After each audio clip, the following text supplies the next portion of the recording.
नमस्कार दर्शक मित्रों, हूँ जानवी निमावत अब तक बुलेटिन में आपનું સ્વાગત કરું છું। વિસ્તૃત સમાચારો જોતા પહેલા જોઈએ આજની મુખ્ય હેડલાઇન્સ। મહિલા દિને મોદી સરકારની ભેટ, એલપીજી સિલિન્ડરના ભાવમાં ₹100નો ઘટાડો। શિવાલયોમાં ગુંજ્યા હર હર મહાદેવના નાદ। મહાશિવરાત્રિની ભક્તિસભર ઉજવણી। સરકારે કેન્દ્રના કર્મચારીઓના મોંઘવારી ભથ્થામાં 4%નો વધારો કર્યો। હવે જોઈએ સમાચાર વિગતવાર। આજે મહિલા દિવસે વડાપ્રધાન મોદીએ મહિલાઓ માટે ભેટની જાહેરાત કરી છે। સરકારે એલપીજી ગેસ સિલિન્ડરના ભાવમાં ₹100નો ઘટાડો કરવાની જાહેરાત કરી છે। ચૂંટણી જાહેર થવાના થોડા દિવસ પૂર્વે જ સરકારે આ રાહતભરી જાહેરાત કરી છે। મોંઘવારીથી પરેશાન સામાન્ય માણસને મોટી રાહત મળી છે। ગઈકાલે ઉજ્જવલા યોજનામાં રાહત આપ્યા બાદ હવે એલપીજી સિલિન્ડરના ભાવમાં ઘટાડો થયો છે। વડાપ્રધાન નરેન્દ્ર મોદીએ લોકસભા ચૂંટણી 2024 પહેલા એલપીજી સિલિન્ડરના ભાવ ઘટાડવાની જાહેરાત કરી છે। વડાપ્રધાન નરેન્દ્ર મોદીએ કહ્યું હતું કે આજે મહિલા દિવસના અવસર પર અમે એલપીજી સિલિન્ડરની કિંમતમાં ₹100ની રાહત આપવાનો મોટો નિર્ણય લીધો છે। આનાથી નારી શક્તિનું જીવન સરળ બનશે। એટલું જ નહીં પરંતુ કરોડો પરિવારોનો આર્થિક બોજ પણ ઓછો થશે। આ પગલું પર્યાવરણીય સંરક્ષણમાં પણ મદદરૂપ થશે, જે સમગ્ર પરિવારના સ્વાસ્થ્યમાં પણ સુધારો કરશે। સરકારના આ પગલાથી સામાન્ય માણસને ઘણી રાહત મળી છે। આદિ નહીં અંત એવા ભગવાન ભોળાનાથનું પૂજન અર્ચન કરી રીઝવાનો દિવસ આજે મહાશિવરાત્રિએ બમ બમ ભોલે, જય ગિરનારી, મહાદેવ હર વગેરે જેવા નારા સાથે આજ વહેલી સવારથી જ શિવ મંદિરોમાં ભક્તોની ભીડ જોવા મળી। સમગ્ર સૌરાષ્ટ્ર, ગુજરાત, દેશ અને વિદેશમાં વસતા શિવ ભક્તો આજે ભગવાન શિવનું પૂજન કરી ધન્યતા અનુભવે એ મહાશિવરાત્રિના પાવન પર્વથી શ્રદ્ધાપૂર્વક ઉજવણી થઈ રહી છે। જો કે ભક્તોના મતે આજનો દિવસ એટલે શિવ અને જીવનો સંયોગ હોવાનું માનવામાં આવે છે। આજે મહાશિવરાત્રિના પાવન પર્વે ભવનાથ ખાતે લાખો ભક્તજનોનો મેળાવડો જામ્યો છે। ભક્તિ, ભજન અને ભજનનો મહિમાની પરંપરાને જાળવતો ભવનાથનો મેળો કે જ્યાં મહાવદ નોમના ધ્વજારોહણ કર્યા બાદ મેળાનો આરંભ થાય છે। આજ મહાશિવરાત્રિના પર્વને લઈને રાજકોટ સહિત સૌરાષ્ટ્રના શિવાલયોમાં વહેલી સવારથી જ હર હર મહાદેવના નારાના નાદ ગુંજ્યા હતા। જોકે અનેક સેવાભાવી સંસ્થાઓ દ્વારા શિવ મંદિરોમાં દર્શનાર્થીઓ માટે ફળાહારની પણ વ્યવસ્થા કરવામાં આવી છે। કેન્દ્રની નરેન્દ્ર મોદીની આગેવાની હેઠળની સરકાર કેન્દ્રીય કર્મચારીઓના મોંઘવારી ભથ્થાને લઈને આજે મોટી જાહેરાત કરી છે અને એવી અપેક્ષા રાખવામાં આવે છે કે તેમના મોંઘવારી ભથ્થા મોંઘવારી રાહતમાં 4%નો વધારો થશે। તે લાખો કર્મચારીઓ અને પેન્શનરોને હોડીની ભેટ આપી શકે છે। રિપોર્ટમાં સૂત્રોના જણાવ્યા અનુસાર સામાન્ય ચૂંટણી પહેલા કર્મચારીઓને રાહત આપવા માટે ગુરુવારે આ નિર્ણય લેવામાં આવી શકે છે। એપ્રિલ-મેમાં યોજાનારી લોકસભાની ચૂંટણીના થોડા મહિના પહેલા આ મોટું અપડેટ આવ્યું છે। આજે મહાશિવરાત્રિનો પાવન પર્વ નિમિત્તે ઠેર ઠેર શિવ ભક્તોમાં અનેરો ઉત્સવ જોવા મળી રહ્યો છે, જેમાં રાજકોટની નિધિ સ્કૂલમાં દરેક તહેવારની અનોખી ઉજવણી કરવામાં આવે છે। આજે મહાશિવરાત્રિના પાવન પર્વ નિમિત્તે વિદ્યાર્થીઓને શિવરાત્રિના અનેરા મહિમા અંગે માહિતગાર કરાયા હતા। આ તકે શિક્ષિકાઓએ જણાવ્યું હતું કે દર વર્ષમાં 3 રાત્રિ આવે છે। કાલરાત્રિ, મહારાત્રિ અને મોહરાત્રિ અંગે વિદ્યાર્થીઓને સમજાવવામાં આવ્યું છે। આ રાત્રિનું મહત્વ જાગરણ કરી ભગવાન શિવની આરાધના કરવાનું છે। વધુમાં તેઓએ જણાવ્યું હતું કે જેટલું તમે શિવનું ધ્યાન ધરશો તો મોક્ષ પ્રાપ્ત થશે। આ દિવસે ભગવાન શિવની આરાધના કરવી જોઈએ। આ તકે બહોળી સંખ્યામાં વિદ્યાર્થીઓએ ભગવાન શિવની આરાધના કરી હતી। યશપાલસિંહ ચુડાસમા, મેનેજિંગ ટ્રસ્ટી, નિધિ સ્કૂલ। હિન્દુ ધર્મની અંદર એક મહાપર્વ ભગવાન શિવ અને માતા પાર્વતીના વિવાહનો પ્રસંગ એટલે મહાશિવરાત્રિ। મહાશિવરાત્રિના પર્વને નિધિ સ્કૂલના વિદ્યાર્થીઓ દ્વારા આજરોજ શિક્ષકો અને વિદ્યાર્થીઓ સાથે મળી રુદ્રાભિષેક, જે શિવજીને અતિ પ્રિય છે, એક પાણી, દૂધ, તલ, જવ અને આવી પંચામૃતની જે વસ્તુઓ છે એના દ્વારા આજરોજ નિધિ સ્કૂલના વિદ્યાર્થીઓ અને શિક્ષકો દ્વારા શિવજીની આરાધના માટે તેમને જળાભિષેક કરેલ હતો અને આ પંચામૃત દ્વારા એમને પ્રસન્ન કરવા માટે આજે એક રુદ્રાભિષેક દ્વારા એમને પ્રસન્ન કરવાનો એક પ્રયાસ આજે મહાશિવરાત્રિના પૂર્વ સંધ્યાએ નિધિ સ્કૂલના બાળકો દ્વારા કરવામાં આવેલ હતો। મહાશિવરાત્રિ પર્વની ઉજવણીમાં રુદ્રાભિષેકનો કાર્યક્રમ યોજવામાં આવ્યો। તેની અંદર 200થી પણ વધારે વિદ્યાર્થીઓ જોડાયા હતા અને શિક્ષકો પણ જોડાયેલા છે। શિવને અતિ પ્રિય એવા પાણી, દૂધ અને એના દ્વારા જે અભિષેક કરવામાં એવા વિદ્યાર્થીઓમાં એક ઉત્સાહ કે શિવમય માહોલ જ્યારે બનતો હોય છે હર હર મહાદેવની ગુંજ જ્યારે હોય છે ત્યારે એક અલગ પ્રકારની શક્તિનું નિર્માણ દરેક સ્ટુડન્ટની અંદર થતું હોય છે, દરેક વિદ્યાર્થીઓને થતું હોય છે. અને એ શક્તિ આજે જે વિદ્યાર્થીઓએ આરતી દ્વારા, રુદ્રાભિષેક દ્વારા જે શિવજીને પ્રસન્ન કરવાનો પ્રયાસ કરેલો છે એના દ્વારા એમાં અલગ જ શક્તિનું નિર્માણ થયું અને દરેક વિદ્યાર્થીઓમાં એક શિવમય માહોલ ઊભો થયો અને એનાથી એમનામાં એક શક્તિ ઉત્પન્ન થઈ અને એ શક્તિ દ્વારા આજે જે કાર્યક્રમ યોજવામાં આવ્યો એની અંદર દરેક વિદ્યાર્થીઓ ખુશાલ બનેલ હતા. જ્યોતિર્લિંગનું પ્રથમ જ્યોતિર્લિંગ એટલે ગુજરાતનું સુપ્રસિદ્ધ સોમનાથ મહાદેવ મંદિર, જ્યાં આજે સવારે 4 કલાકે ભાવિકો માટે દર્શનાર્થે ખુલ્લું મુકાયું હતું. ત્યારે દેશ વિદેશથી સોમનાથ આવેલા શિવ ભક્તો રાત્રિથી જ સોમનાથ મંદિરે પહોંચ્યા હતા. વહેલી સવારે 4 કલાકે પણ 2 કિલોમીટરની લાંબી કતારો જોવા મળી હતી. સોમનાથ ટ્રસ્ટ દ્વારા પણ ભાવિકો આરામથી દર્શન કરી શકે તે માટે 6 બેરીકોટ કતારો રાખવામાં આવેલ છે. તેમજ પોલીસ તંત્ર દ્વારા પણ ઠેર ઠેર ચુસ્ત બંદોબસ્ત તૈનાત કરી દેવાયો છે. શિવ ભક્તો શિવને રીઝવવા સોમનાથ મંદિરે પરિવાર સાથે આવી રહ્યા છે. ગુજરાતના પૂર્વ મુખ્યમંત્રી વિજયભાઈ રૂપાણીએ પરિવાર સાથે સોમનાથ મહાદેવના દર્શન કરી ધન્યતા અનુભવી. આ તકે આવનારી લોકસભાની ચૂંટણીમાં ભાજપ 400 ને પાર જશે અને ફરીથી વડાપ્રધાન નરેન્દ્ર મોદી બનશે તેવો આશાવાદ વ્યક્ત કર્યો હતો. આજે મહાશિવરાત્રિનો પવિત્ર દિવસ છે. ભગવાન સોમનાથના દર્શન માટે અમે લોકો આવ્યા છીએ. મહાશિવરાત્રિ એ જીવથી શિવ સુધીનો એક યાત્રા, એનો મોટો દિવસ છે આજનો. અને આપણે ત્યાં આત્માથી પરમાત્મા એને આપણે માનીએ છીએ. એટલે આજના મહાશિવરાત્રિના દિવસે ભગવાન શંકર આપણે સૌને એવા આશીર્વાદ આપે કે સૌનું કલ્યાણ થાય અને સાથે સાથે ભગવાન સોમનાથનું મંદિર, એમનો પ્રભાવ એ ખૂબ વધે અને ગુજરાત સલામત, સમૃદ્ધ, શક્તિશાળી હંમેશા બનતું રહે તેવી ભગવાન શિવને પ્રાર્થના કરીએ છીએ. આગામી દિવસોમાં લોકસભાની ચૂંટણી પણ આવી રહી છે, મહત્ત્વપૂર્ણ ચૂંટણી છે. અને આ ચૂંટણીમાં ફરી વખત, ત્રીજી વખત નરેન્દ્રભાઈ મોદી વડાપ્રધાન બને અને જે રીતે 10 વર્ષમાં દેશ પ્રગતિ કરી છે અને દુનિયામાં નરેન્દ્રભાઈએ ભારતનું નામ પ્રતિષ્ઠિત કર્યું છે, એ વધુને વધુ પ્રતિષ્ઠિત થાય અને આવનારા દિવસોમાં જે વિકસિત ભારતનો સંકલ્પ કરવામાં આવ્યો છે એ સંકલ્પ ભગવાન સોમનાથ પૂરો કરે તેવી પણ પ્રાર્થના કરીએ છીએ. ભારતીય જનતા પાર્ટી સમગ્ર દેશમાં નરેન્દ્રભાઈ મોદીએ સૂત્ર આપ્યું છે કે 400 પાર NDA એ કરવામાં આવે અને 370થી વધુ ભારતીય જનતા પાર્ટી સીટો પ્રાપ્ત કરે એ સંકલ્પ કરવામાં આવ્યો છે અને અવશ્ય પૂરો થશે, એમાં કોઈ શંકાનું સ્થાન નથી. કોઈ સીટ માગી પણ નથી, લડવાની મારી કોઈ વાત પણ નથી. હું પંજાબ અને ચંદીગઢનો ચૂંટણી પ્રભારી તરીકે મને જવાબદારી પાર્ટીએ સોંપી છે.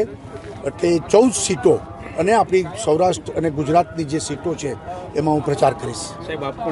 ભારતીય જનતા પાર્ટી પ્રત્યે લોકોની શ્રદ્ધા અને વિશ્વાસ, ભરોસો વધતો જાય છે અને કોંગ્રેસ એ ડૂબતી નાવ છે. એટલે કોંગ્રેસ લોકો છોડી રહ્યા છે.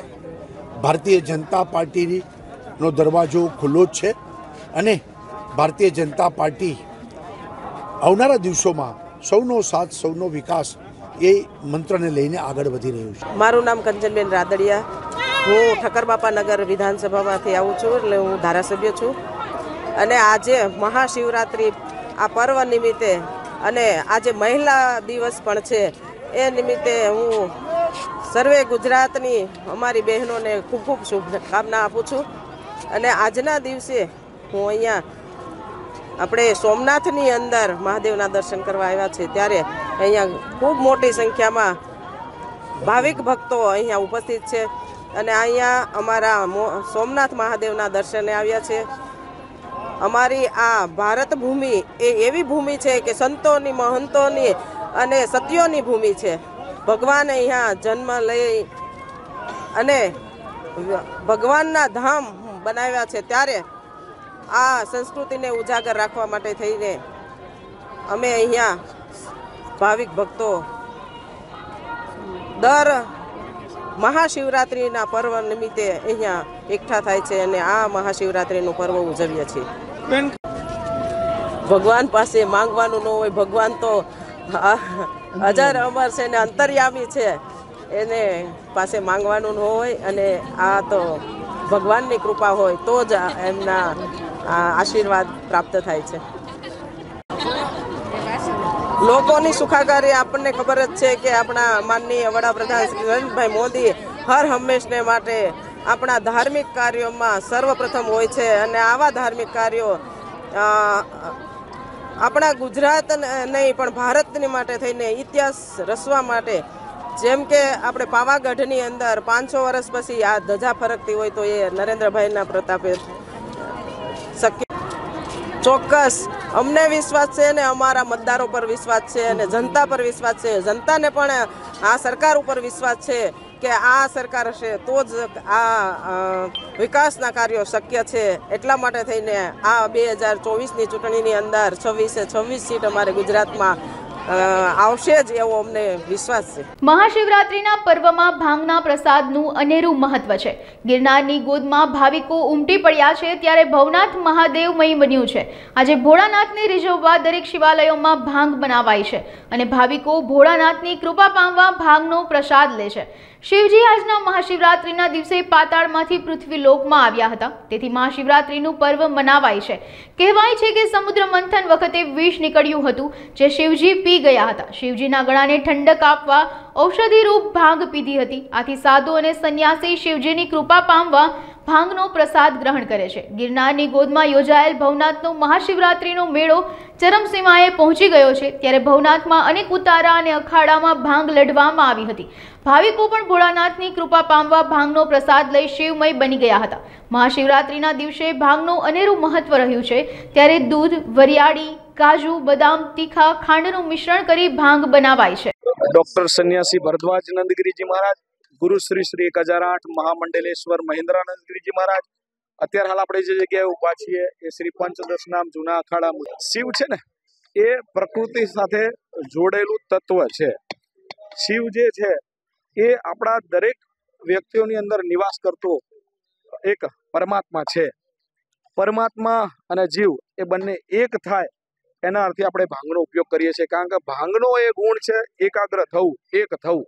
સનાતન ધર્મની અંદર જે આયુર્વેદ છે, આયુર્વેદની અંદર ભાંગને આપણે ઔષધિ તરીકે ગણી છે. એ ઔષધિની માત્રા પણ નક્કી કરેલી છે.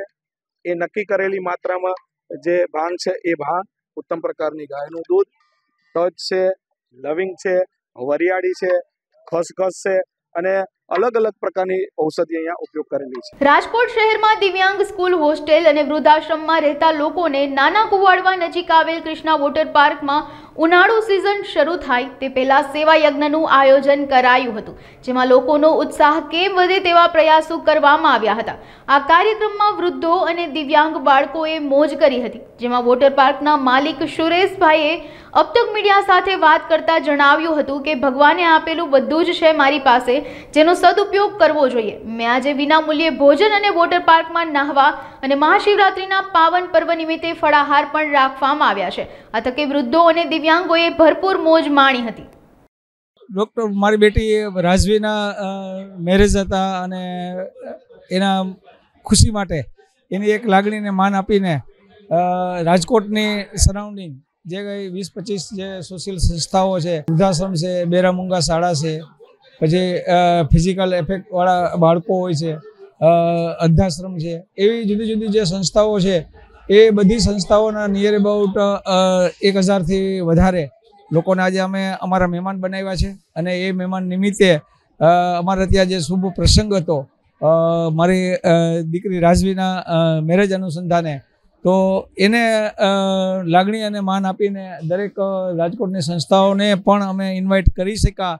એ અમારા માટે એક સદભાગ્ય છે અને સમાજમાં આવો એક ઉદ્દેશ જાય કે ભાઈ આપણે આપણા મેરેજ લગ્ન ફંક્શનમાં તો ખર્ચ કરતા જ હોઈએ છીએ, તો સાથે સાથે જો આવી સંસ્થાઓને ધ્યાનમાં રાખીને આપણે ઇન્વાઇટ મહેમાન બનાવ્યા હોય તો એ લોકોનો પણ એક આનંદ અને ઉત્સાહ વધે અને સારી એવી સમાજમાં અને આપણને પણ એ લોકોની સારી એવી લાગણી પ્રાપ્ત થાય અને અવારનવાર પ્રભુ આપણને આવી પ્રેરણા આપે એવી આપણે સદનસીબે કામ કરીએ છીએ. રાજકોટમાં જેટલા વૃદ્ધાશ્રમો છે નિયર અબાઉટ 4 થી 5 જુદી જુદી સંસ્થાઓ વૃદ્ધાશ્રમને ચલાવે છે. તો આજે અમે એ પણ ખાસ કાળજી રાખી હતી કે શિવરાત્રી છે તો એને મેનુ પણ ફરાળી આપીએ જે વૃદ્ધો રહેતા હોય છે સિનિયર સિટીઝનો, અને એ લોકોને જે ભાવતું ભોજન છે એ જ ખાસ એ લોકો પાસેથી પૂછીને આજે અમે જે કાંઈ મેનુ બનાવ્યું છે જેથી કરીને એ લોકોને વધારે આનંદ થાય. અને આજે અમે એના એક પુત્ર તરીકે એક એના પરિવાર તરીકે અમે એને જે કંઈ સેવા કરી શકાય એ બદલ અમે એ લોકોનો આભાર માનીએ છીએ. આજે આશરે લગભગ 1100 થી 1200 ની આજુબાજુ ટોટલ બધા સંસ્થાઓના બાળકો, વૃદ્ધાશ્રમો, ક્રિશ્ચિયન સંસ્થાઓ, દરેક સંસ્થાઓ આજે જે સેવાકીય અને પ્રવૃત્તિ ચલાવતા હોય એવી ટોટલ બધી સંસ્થાઓને ઇન્વાઇટ કર્યા છે. બસ દીકરીને કન્યાદાન આપતા હોય છે ત્યારે થોડુંક આપણને એવું થાય છે કે દીકરી આપણને છોડીને જતી હોય છે, પણ એની જે ઈચ્છાઓ પૂરી કરી એ સંતોષ આપણા માટે થઈને બહુ મોટો હોય છે કે આજે આપણે એને સંપૂર્ણ એની લાગણીને અને માન આપીને આપણે જે કંઈ વિદાય કરી છે એ આપણે એક ગૌરવની વાત છે. હું કાજલ કણસાગરા પરિવારની વહુ છું અને હરિભાઈ જે કૃષ્ણા પાર્કના ઓનર છે એમના દીકરાની વહુ છું, કાજલ કણસાગરા. આજે શિવરાત્રિનો પર્વ છે તો એ નિમિત્તે અમારે આખું વરસ ઘણા પૈસા કમાવાનું, ઘણા એન્ટર થતા હોય પૈસા લઈને, એ તો બધું થતું જ હોય છે, પણ મારા સસરાની એક એવી ઈચ્છા હતી અને ખાસ કરીને અમારે હમણાં જ પ્રસંગ ગયો છે. મારા ઘરની દીકરી રાજવી અને ધૈર્ય જેમના લગ્ન થયા હતા, એમના લગ્ન નિમિત્તે અને આજે શિવરાત્રિ છે એટલે મારા સસરાની એવી ઈચ્છા હતી કે આપણે થોડું સેવા કાર્ય બી કમાવાની સાથે સાથે સેવા કાર્ય બી કરીએ. આ સિઝન જે ચાલુ થઈ છે એની પહેલાં અમે એવું વિચાર્યું, NGOs છે રાજકોટની તમામ NGOsને અમે ઇન્વાઇટ કર્યા છે, પપ્પાએ બધાને ઇન્વાઇટ કર્યા છે, જેની અંદર વૃદ્ધાશ્રમ આવી જાય છે, અંધપંગ આશ્રમ બી આવી જાય છે, બધા લોકોને અમે ઇન્વાઇટ કર્યા છે. સ્વિમિંગ પુલમાં નાવા કરવાનું, જમવાનું, એમને જે કાંઈ બી જરૂરિયાત હોય એ બધી વસ્તુ પ્રોવાઈડ કરવાની જે અમારી ઈચ્છા હતી જે આજે અમે પૂરી કરી છીએ. બધા આખું ફેમિલી અમારું એમની સેવામાં લાગી ગયું છે, જમાડે છે. હા, એ તો સાચી જ વાત છે. બધા એવું કહે છે કે કન્યાદાન સૌથી મોટું દાન છે, પણ એના સિવાય આ દાન એક મોટું છે જે આપણાથી થઈ શકતું હોય એટલું કરવાનું, આપણી જે ઈચ્છા હોય એ કરી લેવાનું. આપણને ભગવાન આપ્યું છે તો સાથે દેવાનું બી કાર્ય કરવાનું, એ અમારા પહેલેથી જ અમારા ફેમિલીનો ઇન્ટેન્શન હોય જ છે. મહાદેવની પ્રિય શિવરાત્રી એટલે મહાશિવરાત્રી. આજે સમગ્ર દેશમાં મહાશિવરાત્રીની ઉજવણી થઈ રહી છે, ત્યારે સુરતના કંતારેશ્વર મહાદેવ મંદિરમાં શિવ ભક્તોની ભીડ જોવા મળી હતી. વહેલી સવારથી જ લોકો ભગવાન શિવના દર્શન કરવા માટે મંદિર બહાર લાંબી લાઈનો લગાવીને ઊભા રહેવા લાગ્યા હતા. ગુજરાતનું આ એક એવું શિવ મંદિર છે કે જ્યાં ખંડિત શિવલિંગની પૂજા કરવામાં આવે છે. કંતારેશ્વર મહાદેવ મંદિર દ્વારા ભગવાન શિવજી શોભાયાત્રાનું આયોજન કરાયું હતું. ઢોલ નગારા અને બેન્ડ વાજા સાથે આ શોભાયાત્રા કતારગામના અલગ અલગ વિસ્તારમાં ફરી હતી. શિવરાત્રીના રોજ ભક્તો મહાદેવના મંદિરે દર્શન કરવા જાય છે, પરંતુ કતારગામમાં મહાદેવ લોકોને દર્શન આપવા નગરચર્યાએ નીકળ્યા. શ્રી કાંતારેશ્વર મહાદેવજી અવિનાશગીરી મહારાજના જય મહાદેવ. આપ સર્વ ભક્તજનોને મહાશિવરાત્રિની ખૂબ ખૂબ શુભકામના. આજે કાંતારેશ્વર મહાદેવ દાદાની પાલખી યાત્રા નગર ચર્ચા માટે નીકળી છે. મહાશિવરાત્રિના મહાપર્વે ભક્તોનો ઉત્સાહ, આનંદ જોઈને ઘણો આનંદ થાય છે. આ રીતે ભક્તો આજે વિશાળ સંખ્યામાં કાંતારેશ્વર મહાદેવ દાદાની પાલખી યાત્રીમાં જોડાયા છે. આજે રાત્રે 9 કલાકે મહાઆરતીનો હજારો દીપ પ્રગટાવીને મહાઆરતી કરવામાં આવશે. આપ સર્વ ભાવિક ભક્તજનોને પણ ભાવભર્યું આમંત્રણ છે. બપોરે હજારો માણસોનો મહાપ્રસાદ, ફલાહાર પ્રસાદ રાખવામાં આવ્યો છે. ત્યારબાદ રાત્રે 12 કલાકે કાંતારેશ્વર મહાદેવ દાદાનું અભિષેકાત્મક પંચવક્ર પૂજા કરવામાં આવશે. આપ સર્વ ભાવિક ભક્તજનોને જય મહાદેવ અવિનાશગીરી મહારાજ તરફથી નમઃ પાર્વતી પદે Har Har Mahadev. Chartered accountants of India એટલે કે ICAI ભવનની દર વર્ષે ચૂંટણી યોજાતી હોય છે, ત્યારે વર્ષ 2024-25 માટે ચાર્ટર્ડ એકાઉન્ટ મિતુલ મહેતાની રાજકોટ ચેપ્ટરના ચેરમેન તરીકે નિયુક્તિ કરવામાં આવી છે. આ રેન્જ ઓવર કાર્યક્રમમાં રાજકોટના પ્રતિષ્ઠિત ચાર્ટર્ડ એકાઉન્ટન્ટ હાજર રહ્યા હતા. એટલું જ નહીં, પૂર્વ ચેરમેન સંજય લાખાણીએ પણ આખા વર્ષમાં કરેલી કામગીરીનો ચિતાર આપવામાં આવ્યો હતો. નવનિયુક્ત ચેરમેન મિતુલ મહેતાએ જણાવ્યું હતું કે આગામી વર્ષમાં અને તેમના કાર્યકાળ દરમિયાન બ્રાન્ચની કામગીરીને વધુને વધુ કઈ રીતે વેગવંતી બનાવી તે પણ એટલી જ જરૂરી છે અને તે દિશામાં જ કાર્ય હાથ ધરવામાં આવશે. ખૂબ જ આનંદની લાગણી અનુભવું છું. સાથે સાથે એ પણ કહેવાનું રહેશે આનંદની લાગણી તો છે જ, પરંતુ આ એક મોટો જવાબદારી પણ છે અને એ જવાબદારી અત્યાર સુધીના જે ચેરમેનો ખૂબ બખૂબી નિભાવી છે એ જ રીતે મારે પણ નિભાવવાની રહેશે અને રાજકોટ બ્રાન્ચને બને ત્યાં સુધી આગળ ને આગળ લઈ જતા રહે એવા પ્રયત્ન રહેશે. આ વર્ષ દરમિયાન આપણે ખૂબ જ સારી રીતે પ્રયત્ન કરીશું કે બ્રાન્ચમાં પ્રેક્ટિકલ ધોરણે જે છે એ વધારે પડતા સેમિનાર્સ કરવામાં આવે. થિયોરેટિકલ તો ચાર્ટર્ડ એકાઉન્ટન્ટ ખૂબ જ સ્ટ્રોંગ હોય જ છે, પણ પ્રેક્ટિકલ રીતે કે ગવર્મેન્ટ ડિપાર્ટમેન્ટમાં કેવી રીતે રિપ્રેઝન્ટેશન કરવું અને જુદા જુદા ગવર્મેન્ટ ડિપાર્ટમેન્ટને પણ સાથે રાખશું કે જેથી કરીને એક સીએ અને ડિપાર્ટમેન્ટ વચ્ચેનો એક બોન્ડ છે એ બંધાઈ રહે. એવી રીતે સ્ટુડન્ટ્સ માટે પણ એવી ઘણી ખરી એક્ટિવિટીઓ કરવાના છીએ કે જેમાં અમારા વિકાસા ચેરમેન ભાવિન દોશી એ તમને અલગથી વિસ્તૃત માહિતી આપશે. ચાર્ટર્ડ એકાઉન્ટન્ટનું દિવસે દિવસે મહત્ત્વ ખૂબ જ વધતું જાય છે. જ્યારે ભારતની વાત કરીએ કમ્પેર ટુ યુએસએ તો હજી પણ જે આપણી ડેવલપિંગ ઇકોનોમી છે એમાં ચાર્ટર્ડ એકાઉન્ટન્ટની ખૂબ જ રિક્વાયરમેન્ટ છે અને અત્યારના જે કાયદાકીય ચેન્જીસ આવતા જાય છે એ પ્રમાણે ચાર્ટર્ડ એકાઉન્ટન્ટનો રોલ જે છે એ ખૂબ જ અહેમ બનતો જાય છે.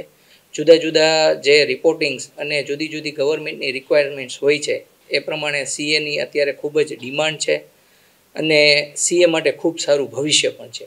મારા કમિટી મેમ્બર્સમાં ફર્સ્ટ ઓફ ઓલ હું ચેરમેન તરીકે મિતુલ મહેતા આવું છું.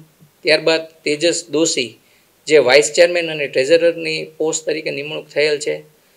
રાજ મારવાણીયા સેક્રેટરી તરીકે અપોઇન્ટમેન્ટ થઈ છે. ભાવિન દોશી જે છે એ વિકાસા તરીકે એમની અપોઇન્ટમેન્ટ થયેલ છે. ઉપલેટામાં થોડા દિવસ પહેલા ટોલ પ્લાઝાના પ્રોજેક્ટ દ્વારા એક પોલીસ ફરિયાદ 9 જેટલા વ્યક્તિઓ સામે નોંધવામાં આવી હતી, જેમાં ફરિયાદ બાદ સામા પક્ષે પણ એક વ્યક્તિ દ્વારા ટોલ પ્લાઝાના પ્રોજેક્ટ હેડ સહિતનાઓ સામે પોલીસ ફરિયાદ ઉપલેટા પોલીસ મથકમાં નોંધાવવામાં આવી છે. તેમાં બંને પક્ષો દ્વારા નોંધાયેલા પોલીસ ફરિયાદમાં ટોલ પ્લાઝાના પ્રોજેક્ટ દ્વારા નોંધાયેલ પોલીસ ફરિયાદની અંદર ખોટી રીતે અમુક વ્યક્તિઓના નામ ઠંડોવી દેવામાં આવ્યા હોય તેમજ બદનામ કરવાના કાર્સ સાથે પોલીસ ફરિયાદમાં ખોટા નામ નોંધી દેવામાં આવ્યા હોવાના ગંભીર આક્ષેપ કરવામાં આવ્યા છે. જેમાં જેમના નામની પોલીસ ફરિયાદ નોંધાઈ છે તે વ્યક્તિ દ્વારા પત્રકાર પરિષદ યોજાઈ હતી અને તેમની આ ગુનામાં કે આ બાબતમાં કોઈ પણ પ્રકારની કે કોઈ પણ પ્રકારના લેનદેન કે છેડા અડતા ન હોવાની આક્ષેપ કરી છે અને આ બનાવમાં તેમના વિરુદ્ધ નોંધાયેલી પોલીસ ફરિયાદમાં તેમનો કોઈ પણ પ્રકારનો રોલ કે કોઈ પણ પ્રકારની કામગીરીઓ સામેલ ન હોવાની વાત મીડિયા સમક્ષ જણાવી છે. હું ભાવેશ સુવા. ભાવેશ કોઈ ઘટના બની હતી, તમારું જે એફઆઈઆરમાં નામ છે, શું કારણ? મને ખુદને પણ ખ્યાલ નથી શું કારણ અને શેરની ઘટના બની હતી. ઘટનાથી જ હું અજાણ છું. સવારના મેં મારું છાપામાં નામ જોયું અને છાપામાં હેડિંગ હતા કે ઉપલેટા નગરપાલિકાના પૂર્વ પ્રમુખની ગેંગ દ્વારા આંતક, એમાં મારું નામ હતું. તો મેં જાણ્યું કે આ શું છે. એ જાણવાથી મને ખ્યાલ આવ્યો કે આ કોઈ એવી ઘટના માથાકૂટ બનેલી છે. એમાં અમારા બે આક્ષેપ હતા કે નગરપાલિકાના પૂર્વ પ્રમુખના ભાઈના ફાર્મ ઉપર અમારા વાહન જપ્ત કરેલા છે ને. તો મેં આના મૂળ ઉપર જાણતા મને ખ્યાલ આવ્યો કે એ ફાર્મ કોઈ ગોપાલભાઈ જોગલ કરીને એમનું ફાર્મ છે અને એના વાહન ત્યાં કેવી રીતના આવ્યા એ મેં જાણતા અશોકા કંપનીના માલિકના નંબર ગોતી કોઈ જયસુખના એના વેન્ડર પાસેથી એને ફોન કરવામાં આવ્યો તો એને કીધું ભાઈ અમે એ જગ્યા ભાડે રાખેલી છે, ભાડા ઉપર રાખેલી છે અને એ ફાર્મ અમે ભાડા ઉપર રાખેલું છે ને ત્યાં અમારી જગ્યા ઉપર અમે વાહન રાખ્યા છે. અમને આ વાહન સેફે કંપનીએ અમને કરાર ઉપર આપેલા છે.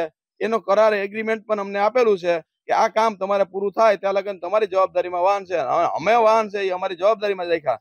તો મારું નામ કઈ રીતે આવે એ જાણવા માટે હું તો પોલીસ સ્ટેશને ગયો કે ભાઈ તમે ક્યાં તપાસ આધારે, ક્યાં તપાસના આધારે, કેવી રીતના ક્યાં ઘટનાના આધારે મારું નામ દાખલ કરવામાં આવેલું છે. આમાં અમને કઈ રીતે મારા ને મારા પરિવારના ભાઈને રાજકીય રીતે ટાર્ગેટ તમે નથી કર્યું, પણ પ્રેસ મીડિયામાં આ નામ દાખલ થયેલું છે કે રાજકીય આંતક, ભાજપનો આંતક, ભાજપના ગુંડાઓનો આંતક. આમાં કોઈ ભાજપ હારે જોડાણું, હું તો કોઈ ભાજપ હારે જોડાણું તો કર્મચારી છું. પણ આ જે બે આક્ષેપ કર્યા એ આક્ષેપના મેં તમને કીધું એમ નથી અમારી વાડી કે નથી વાહન લે. એ બે વાહનના મેં પુરાવા સાથે એવિડન્સ રજૂ કરેલા છે એના 7 બાર પણ મગાવી લીધા છે અને અશોકા કંપની પાસેથી એનું એગ્રીમેન્ટ લખાવી લીધું છે. એને સેફવે કંપનીએ વાહન સુપ્રત કરેલા છે. એ તમામ એવિડન્સ હું પોલીસને સુપ્રત કરવાનો છું અને તમારી સામે પણ આ ખુલાસો કરવામાં મારી પાસે આક્ષેપ મૂક્યા કે એના વાહન સેફવે કંપનીના વાહન જપ્ત કરી અને મારા ફાર્મ ઉપર રાખેલા છે. ફાર્મ પણ મારું નથી અને વાહન પણ હું લેવો નથી. અને આ ઘટનાથી હું હાવ અજાણ જ છું, મને કઈ ખ્યાલ જ નથી. આ ઘટના જે વસ્તુ બનાવેલું ટાઈમ બતાવે છે એ ઘટનાના દિવસે હું મારા ઘર ઉપર જ હાજર છું. મારા ઘરના સીસીટીવી કેમેરાને ફૂટેજ પણ એમાં રજૂ કરેલ છે. મેં પોલીસ સ્ટેશને આપેલા છે કે હું 11:23 મારા ઘરે આવેલો છું અને 6:15 વાગે યોગામાં ઘરેથી નીકળું છું ત્યાં સુધીના ફૂટેજ પણ આપેલા છે. તો ઘટના બનેલી છે એ ઘટના બોલે છે કે 1 થી 1.5 વાગ્યાની વચ્ચે ઘટના બનેલી છે. તો ત્યારે તો હું મારા ઘરે હાજર છું. આ તમામ મુદ્દો છે એ આ ખોટો છે, ઉપજાવી કાઢેલ છે. મારા ભાઈને રાજકીય રીતે બદનામ કરવા માટે છે, ભાજપ સરકારને બદનામ કરવા માટે છે. આની પૂરી જાંચ થાય, તપાસ થાય અને હું આનો માનહાનિનો દાવો પણ કરવાનો છું આની ઉપર. અને જે પણ કરવું પડે, જે પણ થકી હશે બધું કરશું.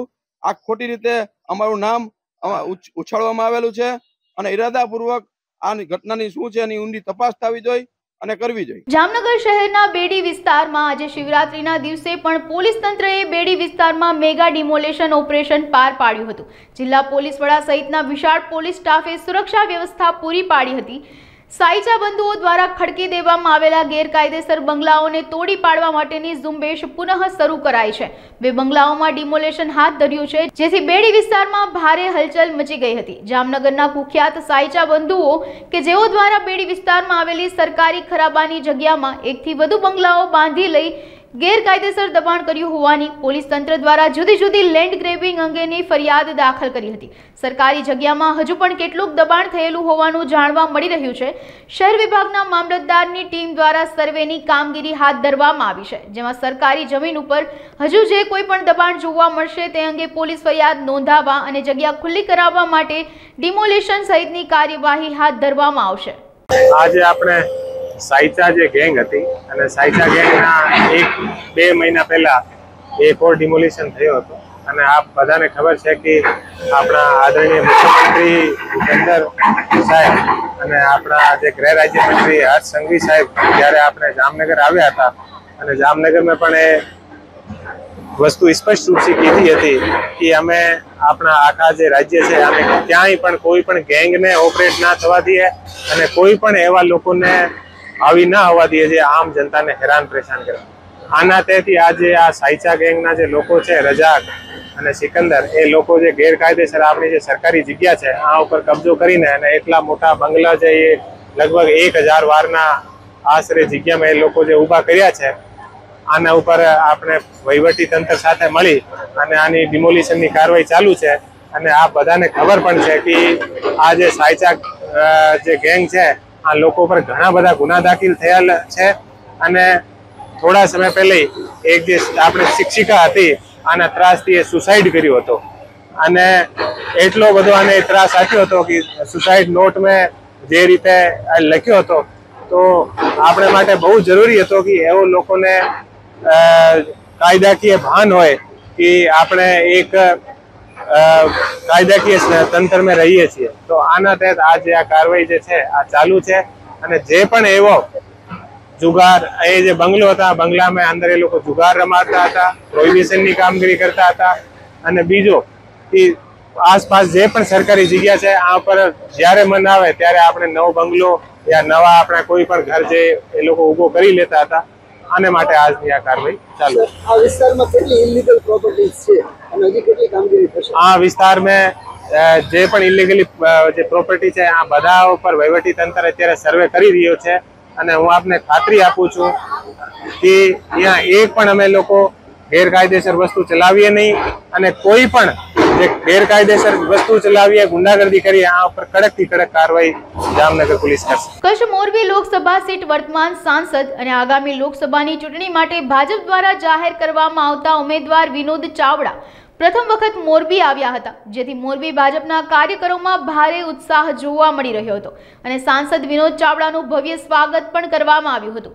સાથે જ તેઓને આવકારવા માટે મોરબીના શનાળા રોડ પર આવેલ સ્વામિનારાયણ મંદિર ખાતેથી સામાકાંઠે આવેલ ઉમા ટાઉનશીપ સુધી ભવ્ય રેલી યોજાઈ હતી, જેમાં બાઇક અને કાર સાથે મોટી સંખ્યામાં ભાજપના આગેવાનો અને કાર્યકરો જોડાયા હતા।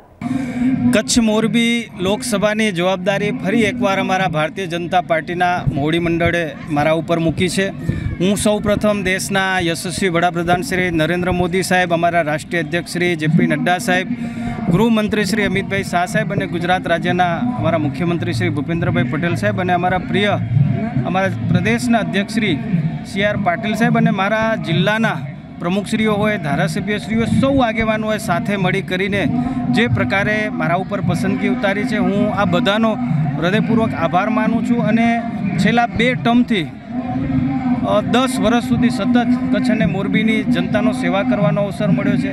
મારા સૌ કાર્યકર્તાઓનો ખૂબ મને સાથ અને સહકાર મળ્યો છે અને ત્રીજી વખત જ્યારે મને જવાબદારી મળી છે ત્યારે હું ચોક્કસ એટલું કહીશ કે આ જવાબદારી માત્ર વિનોદ ચાવડાની નથી, આ ટિકિટ એ વિનોદ ચાવડાને નથી મળી, આ ટિકિટ મારા ભારતીય જનતા પાર્ટીના સૌ કાર્યકર્તાને મળી છે, સૌ મારી જનતાને મળી છે અને એ ભાવ સાથે હું પ્રજાની વચ્ચે અમે જશું। અને જે પ્રકારે દેશમાં આપણે જોઈ રહ્યા છીએ કે દેશના યશસ્વી વડાપ્રધાન શ્રી નરેન્દ્ર મોદી સાહેબના નેતૃત્વમાં એમની લોકપ્રિયતાના કારણે જે પ્રકારે એક દેશની અંદર પણ એક માહોલ ઊભો થયો છે અને ત્રીજી વખત દેશના વડાપ્રધાન તરીકે નરેન્દ્ર મોદી સાહેબ બનવા જઈ રહ્યા છે, ત્યારે આપના માધ્યમથી હું મોરબીની જનતાને, કચ્છની જનતાને પણ આહ્વાન કરું છું, આપણે બધા સાથે મળી કરીને આવનાર સમયમાં આ દેશના નૂતન નિર્માણ માટે આપણે બધા આપણું યોગદાન આપીએ, એ પણ હું અપીલ કરું છું। સુરત શહેરમાં ફરીથી સામૂહિક આપઘાતની કરુણ ઘટના સામે આવી છે। શહેરના લિંબાયત વિસ્તારમાં એક જ પરિવારના 3 લોકોના મોત નીપજ્યા છે। પિતાએ પોતાના બાળક અને પત્નીને ઝેરી દવા આપી પોતે પણ ગળા ફાંસો ખાઈ લીધો છે। આ મામલે સ્થાનિક પોલીસે ત્રણેય મૃતદેહોને પોસ્ટમોર્ટમ અર્થે સિવિલ હોસ્પિટલમાં ખસેડીને વધુ તપાસ શરૂ કરી છે। આ અંતિમ પગલા પાછળનું કોઈ કારણ હજી સામે આવ્યું નથી। હાલ પોલીસે આ અંગે ગુનો નોંધીને વધુ તપાસ શરૂ કરી છે। આ કરુણ સમાચારને કારણે આખા પંથકમાં શોકનો માહોલ છવાઈ ગયો છે। હાલ લિંબાયત પોલીસે આ અંગે ગુનો નોંધીને આપઘાત પાછળનું કારણ શોધી રહી છે। હજી સુધી પોલીસ તપાસમાં આ પરિવારની કોઈ અંતિમ ચિઠ્ઠી સામે આવ્યાના સમાચાર મળ્યા નથી। રૂમ નંબર 56 રુસ્તમ પાર્ક, ગલી નંબર 3, લિંબાયત। આ જગ્યાએ હાલમાં એક પરિવારને આત્મહત્યા જેવી વસ્તુ ધ્યાનમાં આવેલ છે। એ રીતની જે પોલીસને માહિતી મળેલ હતી તો પોલીસે તાત્કાલિક જગ્યા પર આવી ચેક કરતા 3 ડેડ બોડી અહીંયા અવેલેબલ છે, જેમાં સોમેશ ભિક્ષાપતિ જિલ્લા, ઉંમર વર્ષ 38, એની વાઇફ છે નિર્મલા સોમેશ 32 વર્ષની છે અને એમનો 7 વર્ષનો દીકરો છે દેવઋષિ સોમેશ। પ્રાથમિક દ્રષ્ટિએ એવું જણાઈ આવેલ છે કે જે પતિ છે એ કોઈ કારણોસર દીકરાનું અને એની પત્નીનું ખૂન કર્યા બાદ પોતે હેંગ કરી દીધેલું છે અને પોતે સુસાઇડ કરેલું છે અને પ્રાથમિક દ્રષ્ટિએ ત્યાંથી એક ચિઠ્ઠી મળેલા આવેલ છે અને એક મોબાઈલ રિકવર કરેલો છે।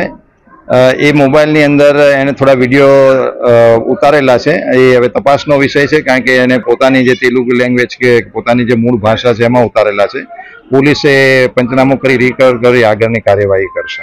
હાલ સમાચારોમાં બસ આટલું। વધુ સમાચારો માટે જોતા રહો અબ તક। નમસ્કાર।